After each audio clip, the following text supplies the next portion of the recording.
Okay. You know, a couple friends of mine are working on a cyber range sim for defer, blue teaming exercises. There are so many new scenarios they're trying to play out for C2 detection, pre-pivot, low and slow kind of attacks. So today is all about fundamentals, isn't it?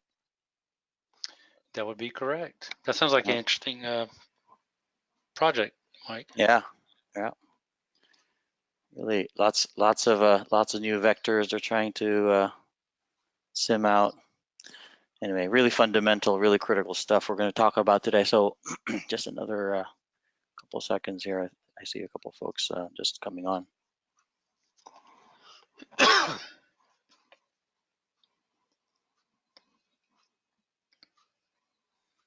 All right, let's get started. Everyone, thank you for your time. Thanks for joining our webinar today on ServiceNow SecOps and the CMDB.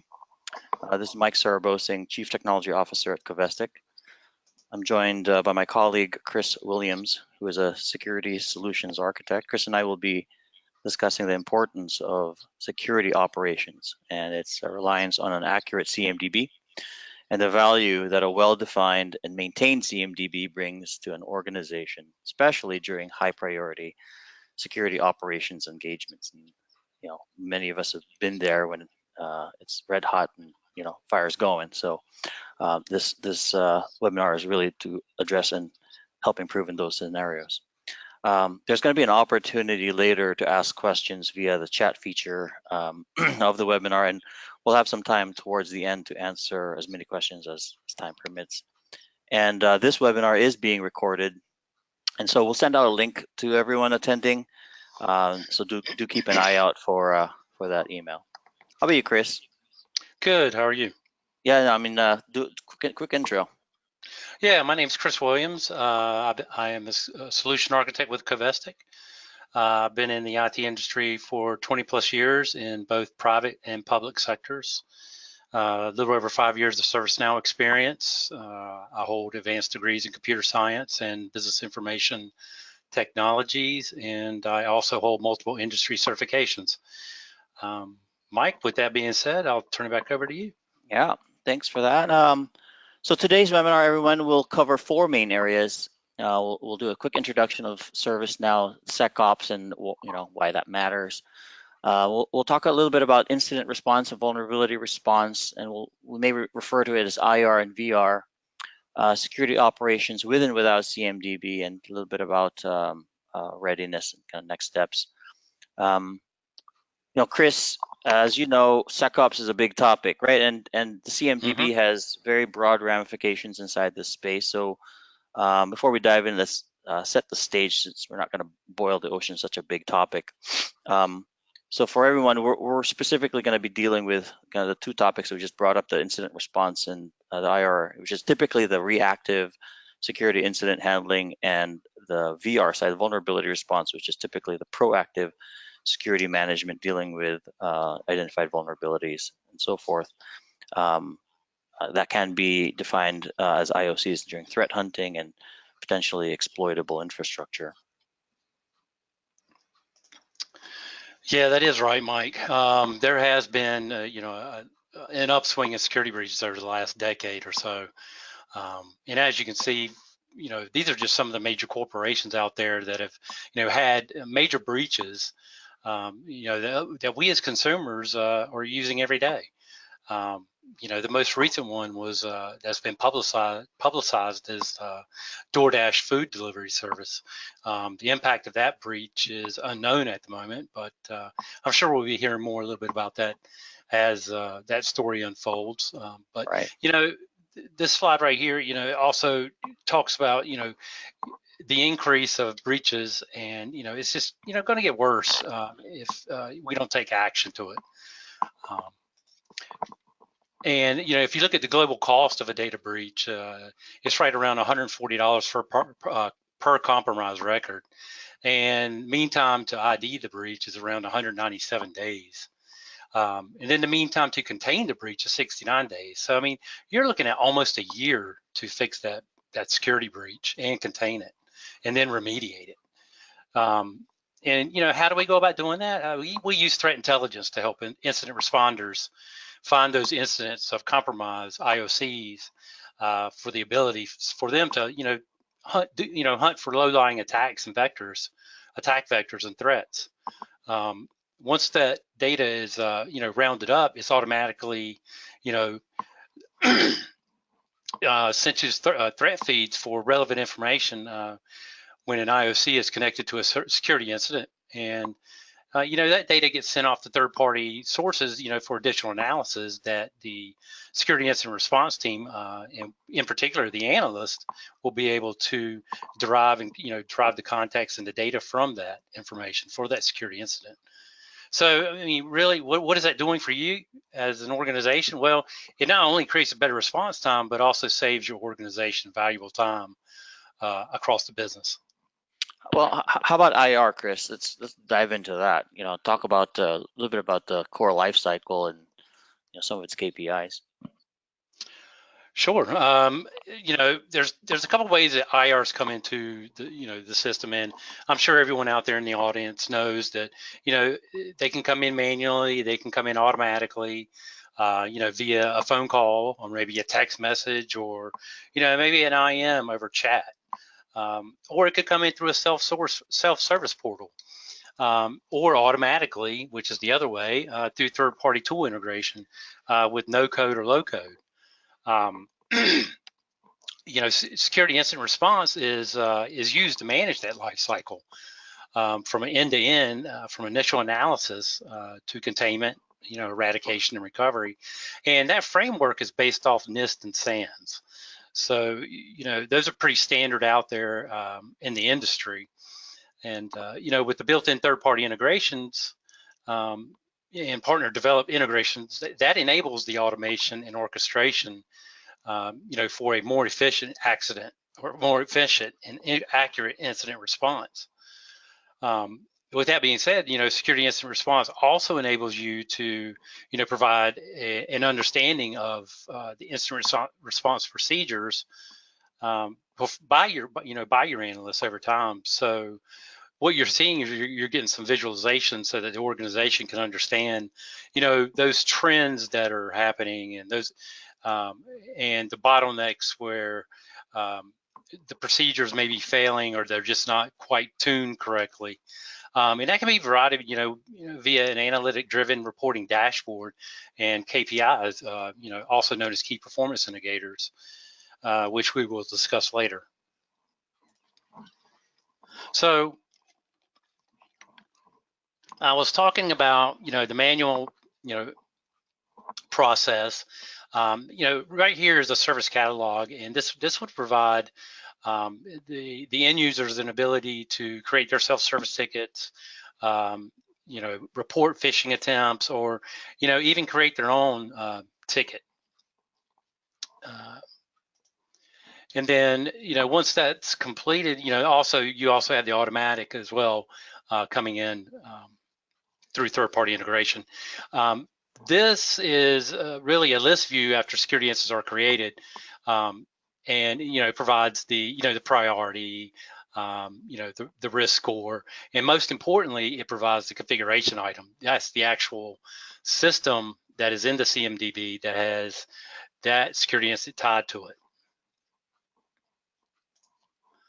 And then once you drill down into a security incident, you have a more user-friendly workflow for the analyst to be able to go in and provide work notes, go through their run books, and things like that help them expedite the containment and eradication and recover portion of the process. And this is just an example of an automatic incident creation, and this is an inbound email from a SIM from ArcSight. And this is really just a configuration. Once these inbound emails come in, and you configure them based off the criteria that you feel that's relevant, and that you have some correlation to, those incidents will be created once emails and they're captured and they're categorized, and incidents are created based off the configuration for these. So, like I mentioned earlier, the third-party tools that are out there, ServiceNow has a lot of partners out there, and this is the plugins. This is just a glimpse of all the third-party integrations that are out there. You have Splunk, McAfee, Hewlett Packard, Checkpoint, Palo Alto. That's just to name a few of those. Great. How about VR, Chris? Same question. Talk about the life cycle a bit. Yeah, vulnerability response, it basically, provides you the same visibility and view as a security incident response. It provides that list view, and it provides a comprehensive view of all the vulnerabilities affecting that service item, that service or configuration item, as well as the current state of all vulnerabilities affecting the organization. This right here is just a view of all of your vulnerability items, but you can actually create vulnerability groups as well to condense this list down to certain. So if you have a certain CVE and it's affecting all these configuration items, you can create those and roll them up to a vulnerability group. So you can also do that as well within ServiceNow. And just to name a few, I mean, if you guys can see, the audience can see from the screen, there's a couple different vulnerability tools that we have implemented in here. Some of the popular ones like Tenable, Rapid7, Qualys. And it provides you to analyze your existing infrastructure. And those vulnerability tools are pulling from NIST, the National Vulnerability Database.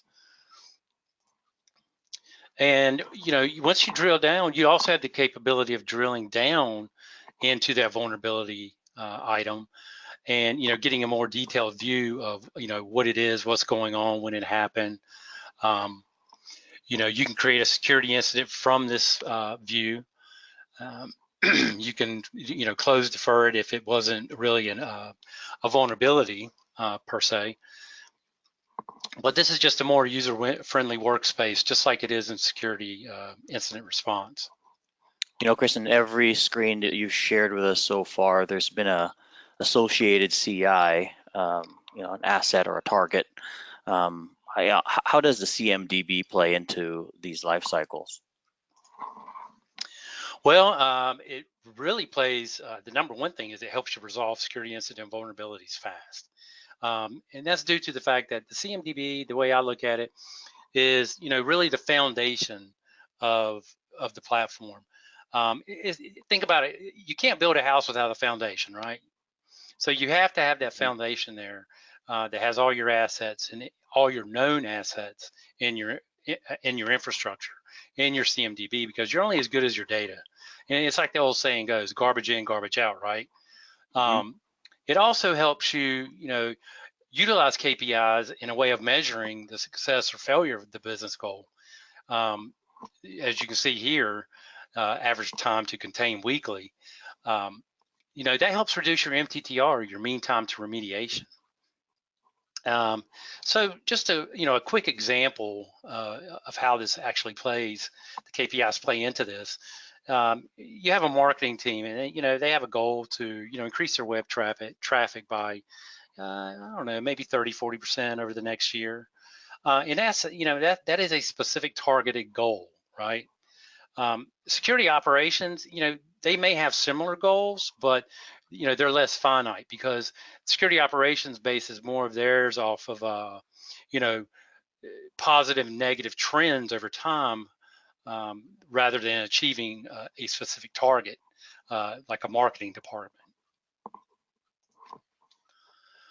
So, this is a security incident dashboard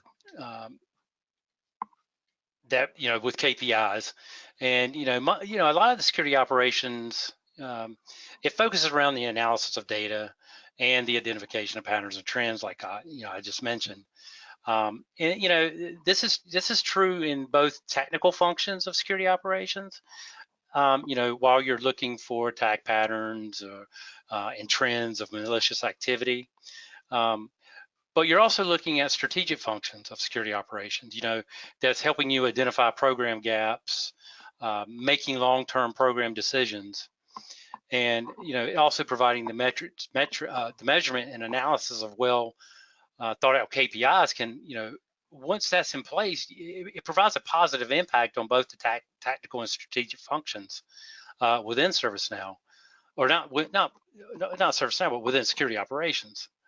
So good KPIs serve as, really a really good program enabler for security, and it drives and creates a driver for continuous improvement across the board. So looking at a vulnerability response dashboard, you get the same type of view as well. And we all know that, the threat landscape out there is really dynamic right now.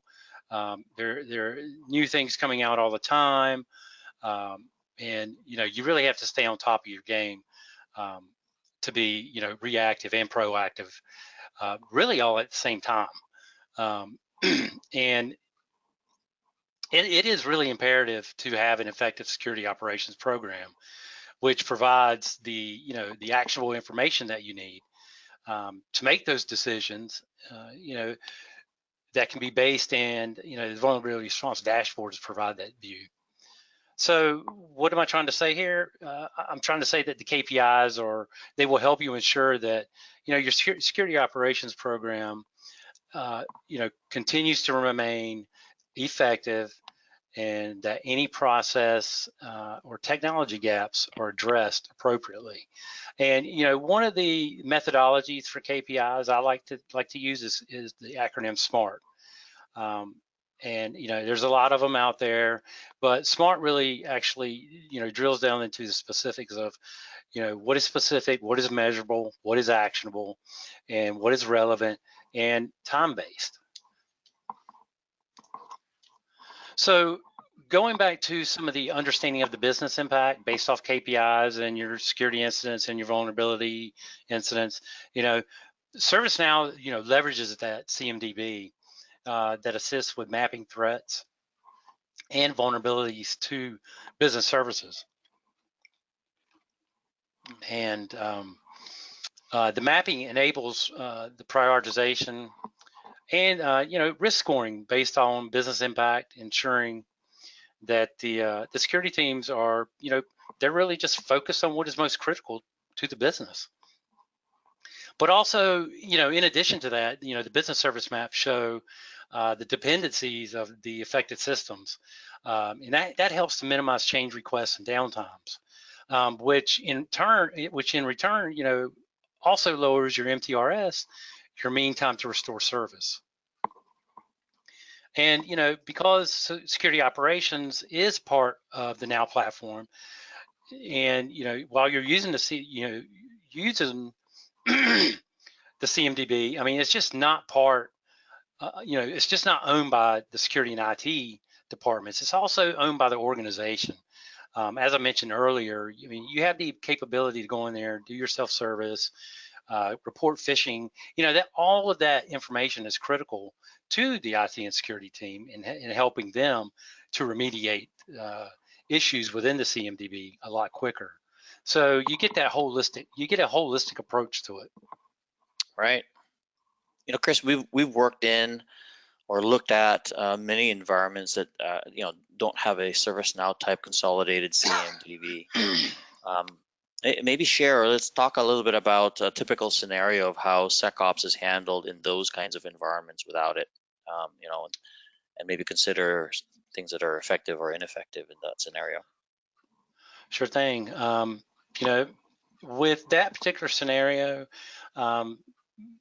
if you don't have a CMDB, I would consider that a very ineffective approach to security. And the reason why I say that is because it ends up being a very manual and messy process, and you have way too many alerts and contacts coming in. You're still using manual tools. Your security teams and IT teams are siloed off. And everybody, in the audience is probably, if you've been around long enough, what it was like starting back out in the day, and there was really no consolidation of anything, no single source of record of anything. It was really just emails being passed around, floated around, and sticky notes or Post-it notes, whatnot. And some organizations are still working off that. spreadsheets, reports, disparate systems, with no single source of record to help manage their assets. That's just not very, efficient, in my opinion. The spreadsheets and reports, they're often owned by the IT department. Then they're, shuffled around to different folks within the IT department, and maybe, some of the, business unit stakeholders or whatnot. And then they're posted to a website or internal website. They get emailed around. They get left on someone's desk, or the data is just not shared with the security team. So basically, you have no single pane of glass, and transparency does not exist across the organization.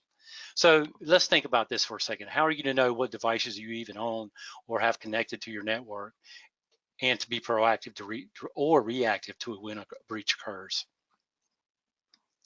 So let me provide you a quick scenario. You have these components. You have McAfee, Red Hat, Splunk, Micro Focus, Forescout, RabbitMQ, Vormetric, and you have RSA Archer, where all the data gets reported up to this to the RSA system from all these tools when the system is actually functioning. Those are a lot of tools to manage. That's a lot. Right? Yeah. So, the problem with this architecture is that, one, you have no single pane of glass to look at a holistic point of view of your entire security operations, or CMDB. So you have many multiple points of failure due to all these disparate systems. And on top of that, you have very inaccurate data to report off of, because you don't know what's right or wrong coming in from all these disparate systems. So then you have to reconcile the data that you are bringing in. And then there's no way to track incidents against a breach asset unless you go into another tool, i.e. Splunk, Forescout, or McAfee. And, in the audience knows, probably knows that, McAfee actually requires an agent to be installed on every single asset in your network. And, ServiceNow does not require that with discovery. So, one other thing, and I'll leave this right here, there's resource constraints and lack of skill set. And that was it with ServiceNow, with the security operations. And, you have multiple points of integration points that work seamlessly, that will integrate all your other systems into one single pane of glass, and creates that single source of record for you to have really that transparency into all your systems. And then it also provides you the ability to manage some of these third-party integrations. I'm not saying by any means that you're not ever going to touch these other tools, because you eventually do have to touch them, because they need love and care too, in terms of maintenance and upkeep. But on an average, in a lot of these organizations out there, they may have 70 plus or minus security tools that are in their environment, and that is a lot of tools, right, to manage.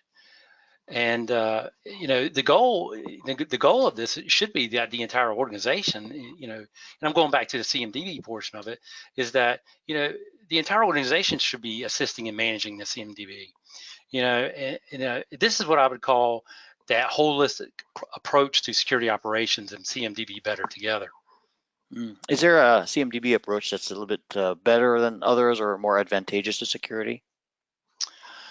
Yeah, with security operations and CMDB, the organization will have the ability to be more efficient when at protecting, defending, and lowering their MTTR.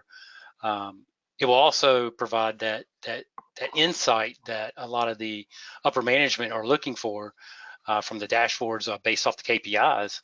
It also provides the ability to quickly contain the breach. And damage restored would be directly related to the maturity of the CMDB service model. So what I'm saying here is that the more mature your CMDB asset management processes are, the more effective your security measures will be. And we all know that the CMDB is not going to prevent a vulnerability, or is it going to prevent a security incident?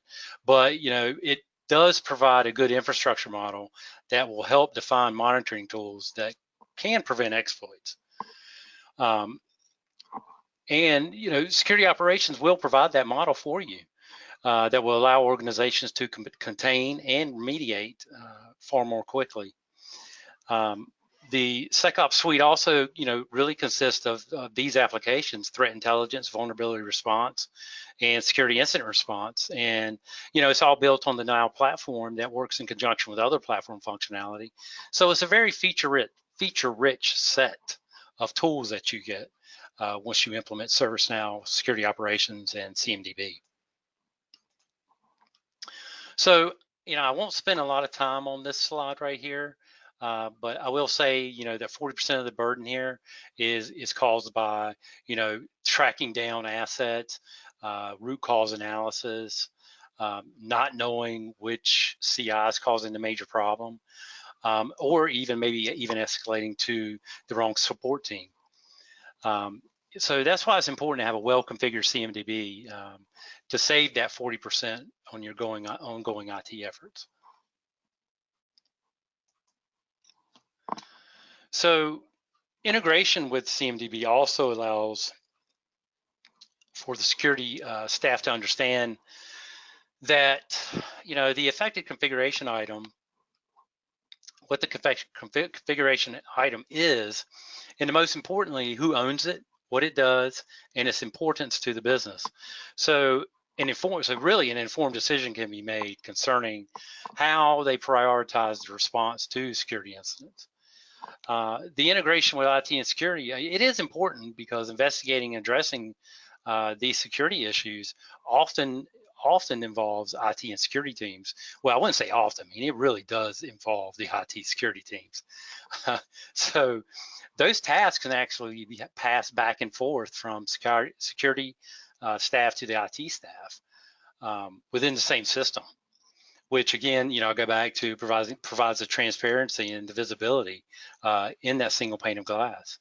And that makes it significantly more efficient for security response, because it improves the communication, it raises the visibility, and it reduces your mean time to resolve security issues. Chris, as security practitioners, you know how busy we all are, and this can seem like a wish list item, getting a CMDB in place and having these efficiencies versus have it be a critical priority. How do we help? Well, Covestic has a couple of new offerings right now. We have a Security Operations Ready assessment. We have a CMDB health check assessment. And what we do is we come in and we speak to the key stakeholders, and also those involved in day-to-day operations. And, that's used to address process concerns and technology concerns. And then we'll make recommendations on a solution that is best architected to fit the organization's needs and, their expected outcomes. The SecOps assessment is really a 2-week engagement. The assessment, we'll come in and do the evaluation of this existing processes, and we'll address your security posture and infrastructure. And after the assessment is complete, an assessment findings report will be delivered to the customer. And this is just an example of what it may look like back in the customer's hands. Great. So we're right on schedule in terms of our webinar, Chris. I'm going to open it up to the audience. If you have any questions or additional questions, we did get some questions during the session, and I'll take the first one, Chris. Can you clarify some of the SecOps KPIs that are really important and are affected by a strong, it's a CMDB, basically.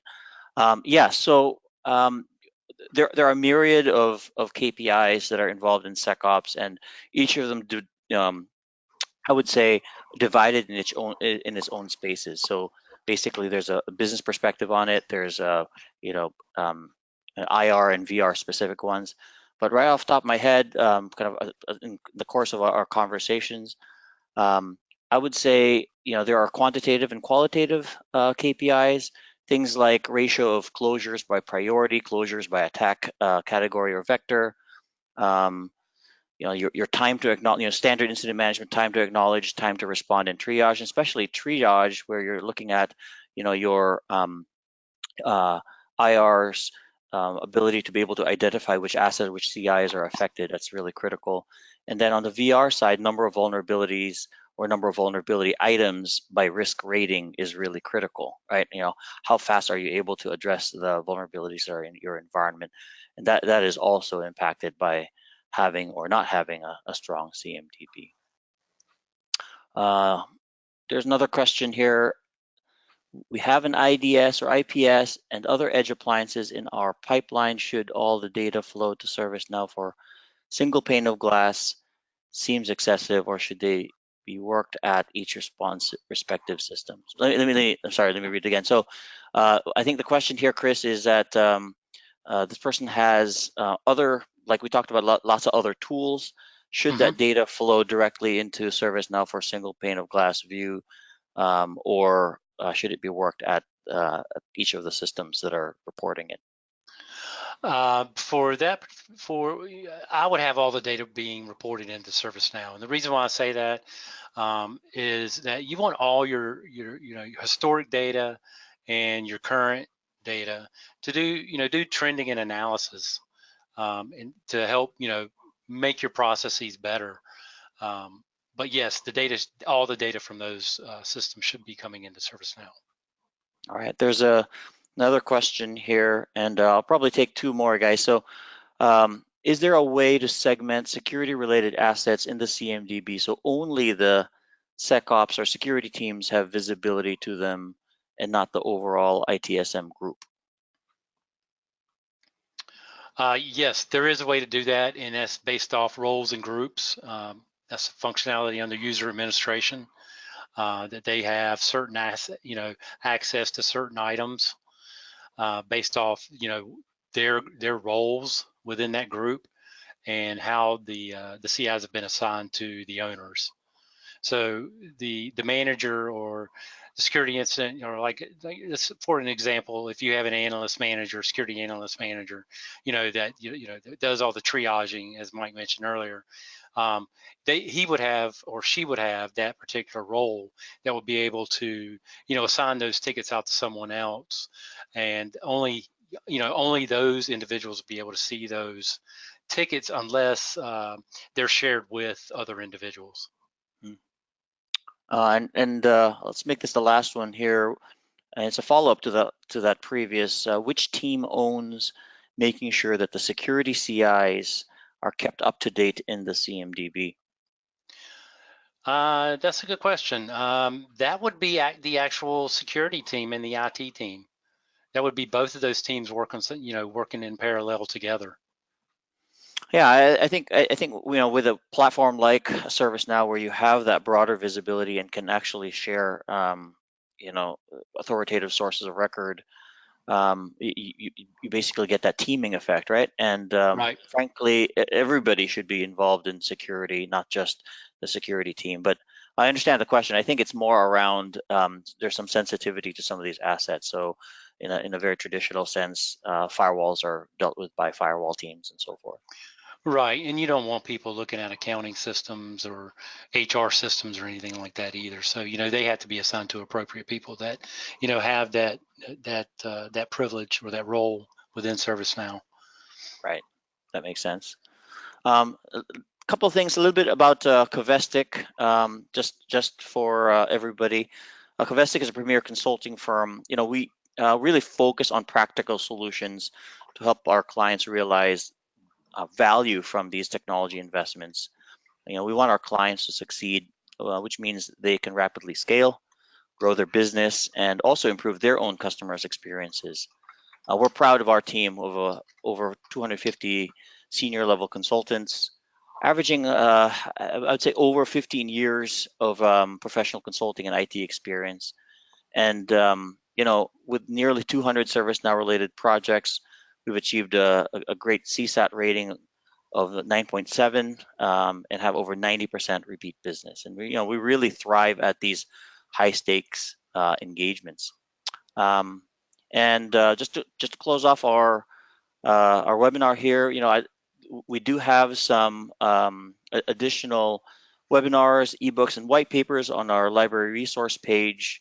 We also have some upcoming events that we're sponsoring in the next couple of months. If you live in the Dallas, Raleigh, or DC area, do check us out in these events and stop by the Covestic booth and say hi.